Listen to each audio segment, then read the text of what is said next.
This is going to be an interview with Tom Hayslip. He is another witness from the Florida Turnpike and also for the Blue Van.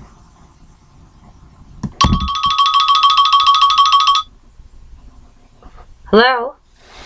Yeah, this is Tom Hayslip. Is this Lisa? This is. How are you? I am fine. How are you? I'm good. Thank you for taking the time to speak with me. I really appreciate it.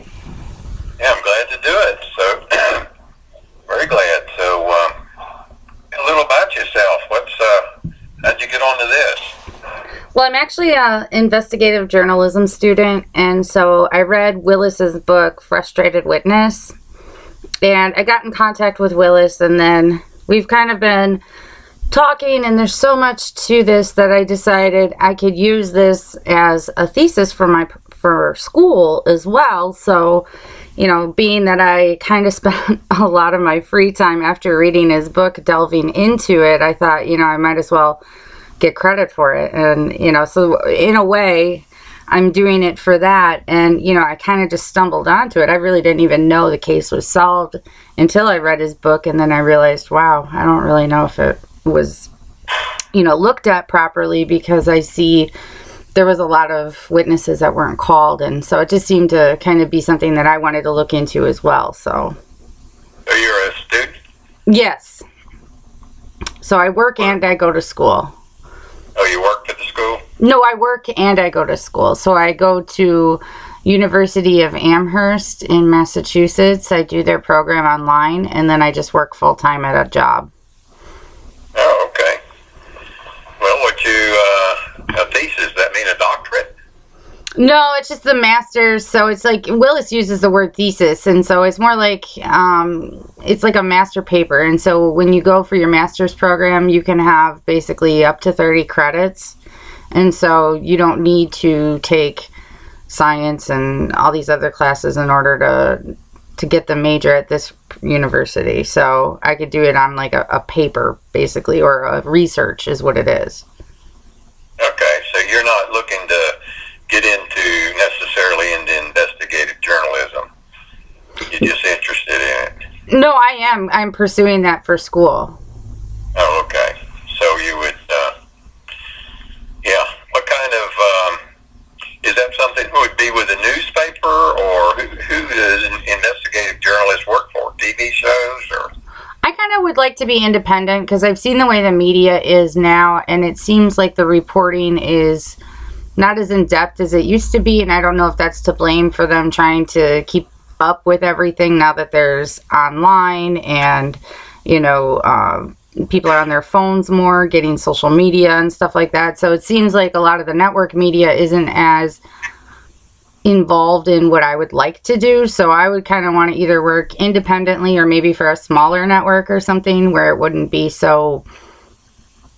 I could actually get into the story, because I also listen to podcasts. I don't know if you've heard of those, but a lot of them are long-term investigations that they've run on cases or other projects and stuff. And it's interesting because, you know, a lot of things are quickly swept under or quickly talked about on the media, and I always want to know more. So I don't know if I could be a media anchor. I'd want to know more of the story. Okay, well, that's fair enough. That's not unlike me for some reason. I probably need to do more of that. How is Willis anyway? I haven't talked to him in a number of years. Well, he wanted me to tell you, he said hi, and he's doing very well. He's still in Florida, and he still works. I'm not sure what he does, but he does still work. So, but yeah, he's doing really well. So. Okay.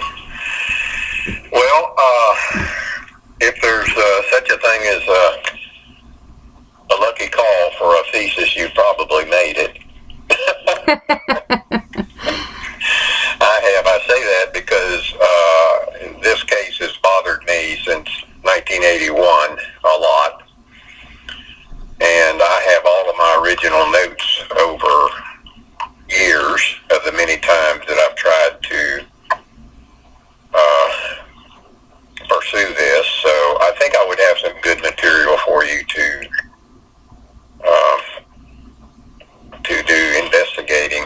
I appreciate it. And right, and I do have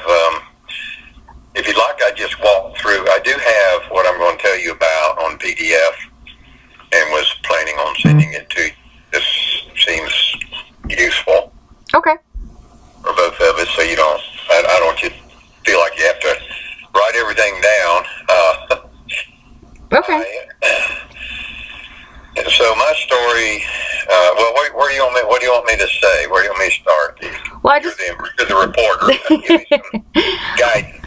I just want you to recall, because obviously you were in the Turnpike state of in the witnesses of the Turnpike, and so I wanted to talk to you about what you recalled from that day you were on the Turnpike, and then kind of go from there. All right. Well, the backstory is my wife of 54 years now, and I had just gotten. Well, they wouldn't let us adopt them, but we took two boys in that we had known.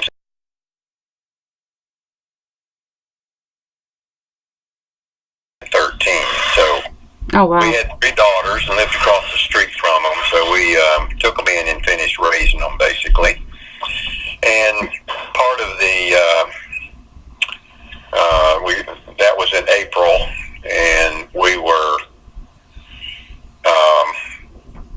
in an attempt to have the boys feel a little normal in our home. I took my young children in. There were 4 teenagers at once, but oh, geez, yeah. on trips with me. I had a large landscape contracting business and bought plants from nurseries around the state, and so I had a trip planned, and I even have I'm looking at it now. I have my handwritten notes of where this nursery was. I hadn't been there before, and what I was looking for and all that, and so I had this information, and so I decided to take my 11-year-old son with me. And I had a business van, and we lived in Fort Pierce, and I was very familiar with the Turnpike. A native Floridian of natives. So we were traveling on the Turnpike, and it's about 6:30 in the morning. Had just, which is probably 45 minutes from my home, and my son had fallen asleep. It was early in the morning. So in those days, you didn't have Waze or Google Maps, and you had to have maps. And I'd made a little map of where this was, and it was between the seats. And I reached down to pick up the map. I remember this vividly for this reason. You'll know why it stuck in my mind. And I glanced at it, and when I looked back up, I was really close to the side of the road, and this van was in front of me on the side of the road, off the Turnpike. So it startled me. And, I was a little bit careless there getting that map. So you had looked down, and when it was, as I passed it, it was continuously moving.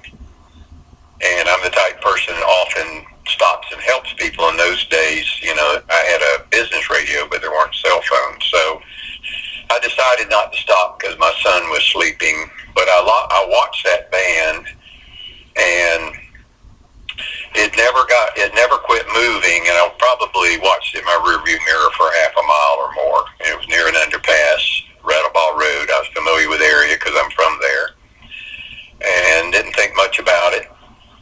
And then a few days later, and this is all written in notes. I'm not reading them right now. I'm just going ad lib here. A few days later, the television reported Adam Walshgate, which we already knew about, but they reported that. So I knew they reported that a blue van had been seen at the abduction site, and I remember I thought, I saw a blue van on the Turnpike. Well, within a day or two, the next report was that they had found Adam's head on the Turnpike, and it was within a few hundred yards at the most of where that van was. Oh, wow. They thought it had been there a couple of days, and it had been a couple of days. So, I actually got back in my car and drove out, make sure I recalled where it was, and got on the Turnpike and drove there, and sure enough, it was right near where they found his head. So I called the sheriff in St. Lucie County, which is the county I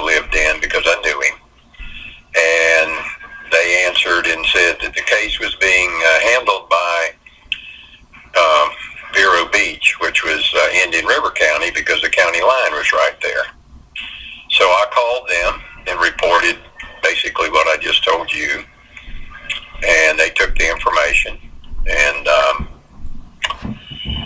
gave me a number, I think, or something. But anyway, the next night, there's something about the van. I described the van, a blue van with a very, very unusual. Since new vans, I had vans in my business and just that era, and I knew it was a little bit unusual because it had a license plate on the left door with a ladder, stainless ladder that went to the roof. So told them all that, and then the next report, they also, there's something about it I remembered but couldn't recall, and they said it had chrome wheels, and I remembered that it had chrome wheels. So I actually called twice to report that too, and nothing happened. Never heard from anybody, and just to give you an idea, that was 1980. 1981. 81. And I just nobody ever called. So sometime later, and it might have been, I'm sure it was months, may have been over a year, I called my sheriff again that I knew, and I said, his name was Lanny Norwell, and I said, Lanny, I've never heard anything about this, and I reported it, and it seemed like it would have been important, that they'd be calling me or something. And he said, well, let me call and find out. And he called me back a day or two later and they said that the blue van had been discounted, the sighting of the blue van. Wow. And I thought, well, so what? The head, right where I saw a suspicious character. So it has bothered me for 38 years. I was 37 then. That the probability of my being there, seeing that right near where they found his head, had to be 1 in a billion.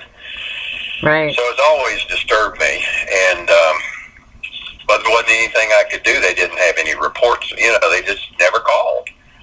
So right. In 1989 or 90, they had an article on it in the Fort Lauderdale newspaper, and it mentioned they were running down leads, and it gave Jack Hoffman, who was the detective in charge, his name, and Les Davies, the Adam Walsh Child Resource Center number. So I called them, and wrote out all the notes, and I sent the notes to Hoffman on 4/26/1990, and it had the Tribune and the dates and stuff like that, what I basically told you, and never heard a word. Wow. No calls, no nothing. So I actually had not heard much. We had moved in 2002, and I hadn't kept up with any news on it at all. And then in 2007, I saw a van up here in Georgia that reminded me of that. It reminded me so much, I actually tracked down, and it was the right years, but it wasn't the right, it could have been repainted or something. Right. Anyway, I had a moment of a recall, and it bothered me, and I messed with that a little bit, and nothing happened with it. So I just forgot about it until 2010 when Willis Morgan called me out of the blue. Never heard of him. And that, I know a lot more about this, having talked to Willis before he wrote his book. And he found my name on a little tiny piece of paper that had recorded a polygraph. And it should have my name in polygraph, nothing else. And he tracked me down, thanks to the internet, I guess. And he and I discussed quite a bit about it. I ended up sending him all the information I had. And at that time, he told me about the other 4 witnesses that had seen a blue van. And that's the first time I knew anybody had actually reported it. I just thought it was, I didn't know what to think. Right. And 2 of them were, one of them had given a partial tag number to police and never got a call back. And the other one was, I think they were, one of them was a truck driver believe he's since deceased. Both of them were truck drivers. They had 4 reports of seeing that van. Yep. They had my report of that was right where the head was, and they never called. So I didn't help much, but I did a little bit. Whatever Willis asked me, I sent him, and so he saw the date of my polygraph, which was, according to my note here, 7/19/89. So I assume that's right. And that actually has a side story, so let me finish this first. And then in 2019, May 28th, dated, Lisa Craven calls me out of the blue, writes me, and reminds me of this. So in the meantime, I'd actually asked a man who's writing a book if he would write me a book about this, and I really, the only thing motive I had in it was to show people how victims can sometimes be witnesses. You know, all these years of all these people carrying all this information, never being satisfied that it was resolved, and having to live with that. It's not easy, because you know that that wasn't right. Right. And so anyway, I had witnessed another unsolved case. I happened to see a woman get into a truck, and out of that case, I did some reporting to the authorities and told them about the Adam Walsh thing. So they came up and gave me a polygraph, and really, in hindsight, I know what he was doing. He was just trying to eliminate me as a suspect. That was it. He didn't care about what I had to say. Oh, wow. Until they got to the point where they asked, did you kill Adam Walsh or know anything about it? And I said no. And that was it. But I did ask that they hypnotize me. And I don't have the date of that. I think I had asked them ahead of time, and they did it at the same time, and it was somewhere within an hour, maybe 30 minutes of where we lived. I just don't remember where it was, but it wasn't. It was a private, somebody who does that sort of thing, probably for either Indian River County or St. Lucie County, I don't know. And during that polygraph, I remembered, could visualize, see everything. I could not see the numbers because it had been so long. But I did say it's either Brevard or Broward County, and he was abducted in Broward County, and it was. I'd never been hypnotized. I didn't even believe in hypnosis till then, but it does really work. And I was very, very agitated because I couldn't remember it. And the operator told me that was in 25% of the cases, people like me, when you shut your eyes, you don't see pictures. You just have to reconstruct them with your brain. Some people see, most 75% see pictures. And he said, if you'd have seen, you're in the 75%, you probably could have told me the tag number. And so that just irritated me more, that all those years had gone by, that I might have been helpful, and nobody bothered to even make a phone call. I initiated everything. Nobody ever called, followed up, nothing. Right. And so that's my story. I've read all the books, including Willis Morgan's. When I laid his book down, I thought, or the one that irritated me the most was the guy that closed the case. And I thought, if you had to spend as much time chasing a blue van, you probably would have solved it as you spent trying to say that Otis O'Toole committed the murder when he didn't. And I think, quite honestly, Willis is probably absolutely right that it was Dahmer. It makes sense. He dismembered his victims, and this boy was dismembered. And so, wow. I'm sorry I did all that talking. I usually talk a little and listen a little, but... No, you're fine. My job is to listen, so it's okay for you to talk this time. When you drove past the blue van now, I just wanted to go over a few things real quick. I just had some questions about what you said. I didn't want to interrupt you, though. When you were driving down the Turnpike, the blue van, so how I understood it is you had a map in between the seats, and you kind of looked down a little bit, and when you looked up, you may have veered off a little bit to the side of the road, like maybe in the pull-off lane. Yeah, like the little warning lane, yeah. Mm-hmm. And at the time you looked up, you realized not only were you in that lane, but there was a van in that lane, or was the van in the lane in front of you? It was in front of me quite a little bit of distance. I mean, it might have been 400 or 500 feet, but at Turnpike speeds. Sure. I remember it because it startled me that I was being a little careless getting that map. And and he not only was he on that little apron, he was kind of off the apron, like he was over more toward the canal. I'm not sure that I think he was totally on the grass. There used to be, particularly in those days, there was a little bit more. It's a little more overgrown now, maybe. I don't know. It depends on how they maintain it. But he was close enough where he's probably throwing body parts in the canal, would be my guess. Or he was off the highway, right? He wasn't really on the highway, so to speak, as much as he was. No, he wasn't in a travel lane.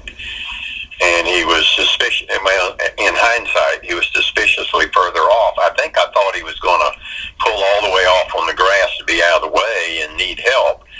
And I was just watching, and it was early in the morning. I thought, well, somebody will help him because I had my boy there, and I didn't really want to try to go back or anything.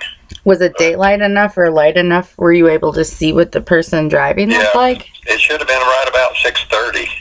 I could not see a person. I think it had tinted windows. I remember the color, and so actually I just remembered, I've carried since 2016, I think it is. I saw a movie with the very same van about that year, blue, with a ladder over it, and I took a picture of it on the TV and put it on my phone just to remind me to pray for Adam Walsh and his dad and all those struggles I'm sure they've had. And I still have that. I'll send that to you too if you want. It's very close to what after all these years, I remember seeing. Now I don't know. Yeah, that would be great if you have that and a picture of yourself from that time era. That would be great if you could send me both of those, because then I could use that too, because it's more credibility with the visuals as well. But yeah, no, you bring up a good point, and Willis brought that up in his book too, and I kind of am gathering that because I've actually spoke with those truck drivers, Dennis and Clifton. And have you really? Yeah, I've actually spoke with quite a few people.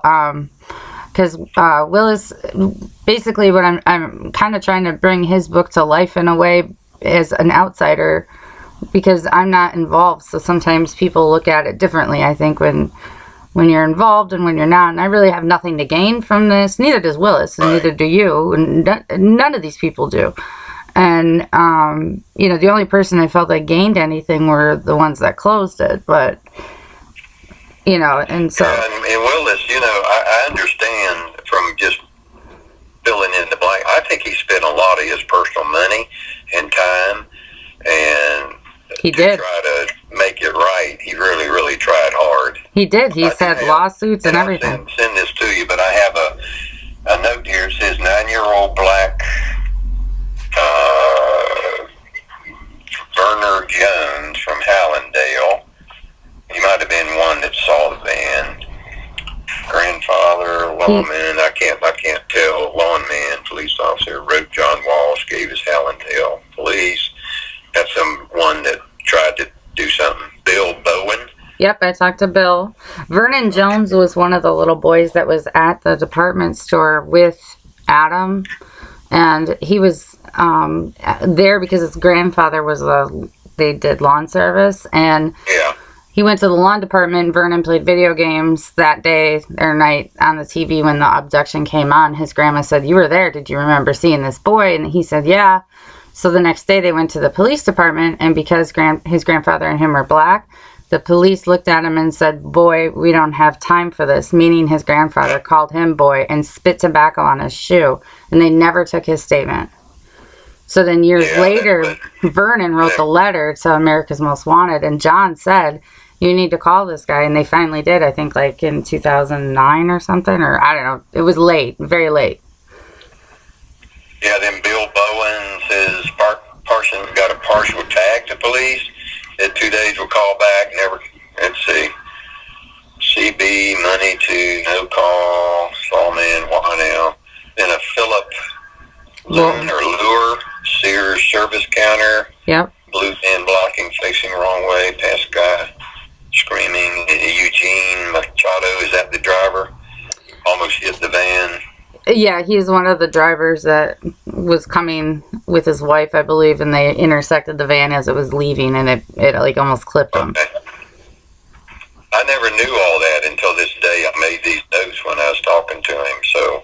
Oh, yeah, there's lots of people that saw the blue van. There's also Timothy Pottenberg, who was 10 years old, and he was crossing the street to get to Sears with his grandma, and the van like screeched out and almost hit them, so he turned around and watched the van turn the corner, which basically was when they moved the van from the west side, or from the north to the west side.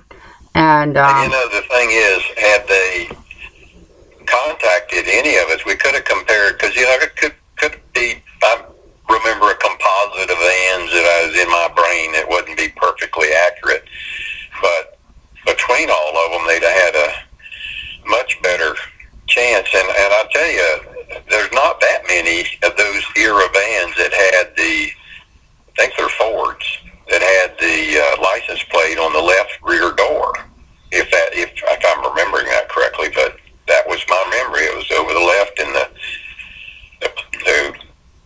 ladder went across it. So. Well, the next person I'm talking to is a man named Gino, and he actually is. He used to deliver pizzas for Mr. Pizza, and he drove that blue van. So I'm going to talk to him, and that's good that I talked to you, because you're the first person to be specific about the left license plate in the back, which, I know you're going off of the best of your memory, and you're not solidified 1,000%, but that stands out to you. But that would be something he would know or more about than anybody, because he's familiar with the van, and nobody ever talked to him. Earlier, maybe I wasn't totally right, but. And I'll send you this picture, because the one I'll send you, it doesn't have the chrome, and it was actually in a movie. I took a picture of it off a movie, but it was the only one I've ever seen that hit that mark. Now I have since seen some, and believe me, every van I see, my wife will say amen to this. I just notice. I just look. It's just I've always looked for one that. So yeah, I'll text that to you. I think I've got it on my camera on my phone. Now I didn't see that until 2016, but it's the only one I've ever seen that looked like what I tried to describe. Right, and those weren't very common back then either. So it's kind of like hard to see, and then of course you see it again and you know it. Yeah. And you're okay with me using your statements if I have any reason to, and quote you or anything like that if I record it? Do you mind if I record it? I did record it for my notes, but I do not have to use it for broadcast. I don't have a platform like that, but I use it for my notes for my class taking. Yeah. Have you recorded it yet, or are you asking? Have you been recording? I have, but I'm sorry. I didn't say anything in the beginning. I'm sorry. Do you mind if I record it? I can delete it if you do. No, I don't mind if you record it. I'm going to send here in a minute the original. Because it's in a lot of this is writing. I've dated it and given you each year with a couple of things. I'll send that to you in the picture. Okay. I guess I don't know. Should not knowing what you're going to do with it, I guess might make a difference. But is there anything legality-wise I should know about authorizing you to do this? It become your property, or you just... Oh, no. What I would do if I ever do broadcast or if I do print or anything like that, I would ask your permission first. Because what I'm doing it for right now is research. And so Willis is a friend of mine, and I'm not working, against anybody. He's working with me and helping me with this so I get a good grade in class. And then obviously I think, like you and everybody else I've talked to, I think this story needs to be heard. So in the future, if I plan to do anything with it, I would ask your permission. So if I decide to write a book, if I ever wrote a book, I wouldn't come at the same approach. I wouldn't use anything you said differently. I would use your word verbatim. So that's why I'm asking if I had permission from you to do that. But if I ever write anything, I would send it to you first for your approval, and then I would release it. So I would never use your statement in a book and then not have you see it, because I've seen that done before, and I don't agree with that. But my whole, do you know who Carl Bernstein is from the Washington Post? I've seen the name, but no, I don't. He helped bring down Watergate. Okay. So he's all about the truth and investigating it and bringing it to the public eye if it needs to be, but in an appropriate and respectful manner. So I'm not about slandering or, anything like that. So I wouldn't use your words or your statements distastefully. If anything, it would be for pursuit of the truth and for justice for Adam. And it wouldn't be to slander the Hollywood Police Department. It would be to give the public opinion, the opportunity to say, maybe this wasn't done right. Yeah. Do you know anything about John and, I'm trying to remember his wife's name. Reve. Still living? Yeah, they're both living. Yeah, it's Reve, I believe is how it's pronounced. Yeah, do they know anything about, I've always, at one point I turned from being really upset that they didn't know the truth to thinking if they've satisfied it in their own minds, then I need to be satisfied with that. I believe if the Lord's given them the contentment that they need and understanding that, then I didn't want to do anything bringing up something to undo that, place it if they're there, but not knowing, I have no idea. So I do have a little bit of concern about, I guess I would just be careful and sensitive to them in this, because, it's their child that somehow they have, if they've resolved that they think it was, when I read that book, I told my wife, I said, well, if John and his wife feel like that explains it to them and they can close that out and have some closure, then I'll just have to live with it. Right. No, I understand. I've seen actually mixed things. I've seen John and Reve in the beginning, I think, in 2008 when it was closed. They were accepting of it and everything. But actually, John came and spoke at an insurance conference that my best friend went to. And this was about 3-4 years ago. And he said his son's case is still unsolved. And he's said in a couple of different media outlets too. So I'm not really sure where they stand with it. And, of course, I wouldn't want to, open that wound for them either. I get it. I wouldn't know what to do in that position either, if I was happy with it or not, and so it could be information I sit on until maybe they're no longer, here to hear it, I guess. I'm not sure. I don't know how to do it without stepping on toes, but I would try not to do that. I mean, my whole thing is when you're... Well, I don't know whether you're a believer or not, but I am, and I know that there are many, many things in life that are not explained. We don't have the ability to understand everything and know everything, even though we desire to. And so sometimes I think, the Lord just allows us to have a peace and contentment about things that aren't ours to know for sure. So I want to honor that in dealing with them. I had an opportunity probably to see him directly. He actually had a home near where we did a lot of work, and in a little private community. And all those years, I thought, well, I actually called his show several times, and they sent me back down to Hollywood Police, as they should. Never let me speak to him or anybody about it. So you called the show saying you were... keep that in mind. That would be that'd be the only reason. If I said I didn't want to be part of something, that might be the only reason, if I thought we were causing any harm to them, because after all these years, they... Oh, I understand. Particularly if you can't prove who did it. You have both of them that are supposed supposedly did it are dead, O'Toole and Daimler, then, what's the use of knowing Right. that police messed it up? But they definitely did. I mean, it wasn't done right. Right. No, yeah, that's true. So if they do, if the good comes out of it, that people realize whoever's investigating or telling the truth, as you say, about something, witnesses may not always be right, but they do deserve some kind of response. right. And not to get it is unfair. It's inconsiderate of another human being. Right. And it also makes you feel that burden of guilt if you could have done something different in the investigation.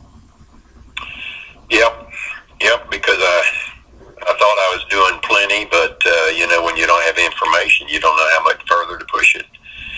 And, but anyway, okay. Well, I appreciate it. I hope some good comes out of it. Me too. So. Well, I'll send you, I'm going to email you this information and send you the picture via text. Do you, will you have periodic updates for me or anything, what you're doing, or how I'm not sure I expect anything. But. Yeah, definitely. I'm working on it probably over the summer because I've talked to about 10 people now, and I have maybe 5-6 more to go. So, and I still have to do a lot more research and such before putting it together. So, but it would be towards the end of summer if I had anything ready or, for you. But like I said, I'm just talking to everybody, and then I'm using it like your part, because if you're part of the Turnpike, your part would be with Dennis and Clifton, because the other person, Richard King, has passed away, so I can't use him. I mean, I can use his statement from the case file, but I can't talk to him. So did you find out anything else on my name or anything on the case file? Because Willis said he could hardly, just one little note, there wasn't hardly anything there. He didn't even know if he had the right person when he called me. The only other thing I found was what you said, was your notes about the hypnosis, and then your polygraph, and what he said with you called into there's a part in there from you calling into the Indian River Police Department. So they have it all, they just didn't do anything. Yeah, it's almost like pieced together, and I think kind of what happened is, it's a part of it is, I don't know how many times they collaborated and went over all of this stuff, because if they did, they would see 4 or 5 people called saying the same thing within a period of 2 days, Yeah. So, I mean, I'm not sure. Yeah, it's hard to say how it was because I wasn't there. But I've heard things like John Walsh was even answering phone calls. So it was really inapt as far as the police department was too small to handle the volume and just the case in general. And then it went from there. It just was disorganized. They've even had some trouble recently. They still haven't gotten much better. Oh, really? Okay, well. Wasn't that school issue down there in that same department? I think it is. I think it's Broward County that had the... you're right. I think so. The active shooter there that... Oh, golly, what all... I can't remember it now. There have been so many of them, unfortunately. Yeah, Broward County has a reputation altogether. Yeah, they do. As far as the police department. There, so, pardon the inconsiderate comment, but you don't sound like a college-age student, so... Oh, no, I'm 40. I figured out what I want to be when I grew up kind of thing. So I'm going back to it because, From that area up there? No, actually, I'm from Wisconsin, so I'm from Milwaukee. So the interest in Dahmer was kind of, already there. And I've been in New York now for 9 years, and so we have 4 kids, and I decided to go back to school and finish my degree. And in doing that, it's been challenging, but it hasn't been as hard, because I think when I was younger, I wasn't taking things as seriously. Yeah. And yeah, we have 5 kids, 2 boys and 3 biological girls who are near us up here, which is good. And our boys are in Kentucky and all